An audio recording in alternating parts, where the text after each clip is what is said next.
Hello, ladies and gentlemen, and welcome back to the channel. Thanks for stopping by.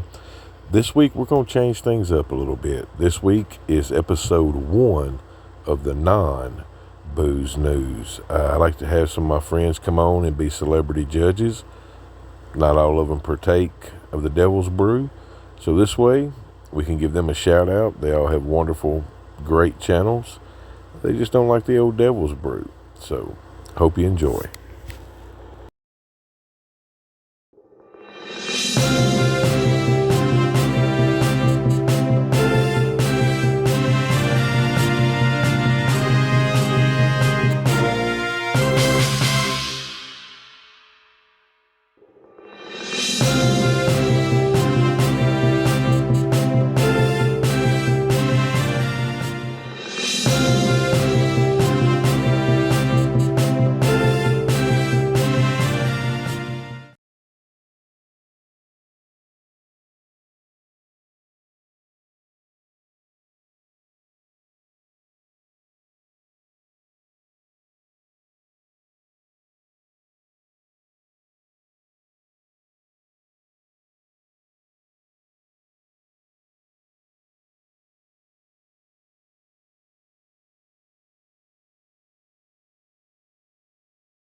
Well, ladies and gentlemen, this was my first attempt at making a milkshake, so I have to say it turned out pretty good.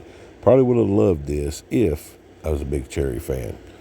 Still pretty good, but don't take my word for it. Here is this episode's celebrity judge to tell you what they think.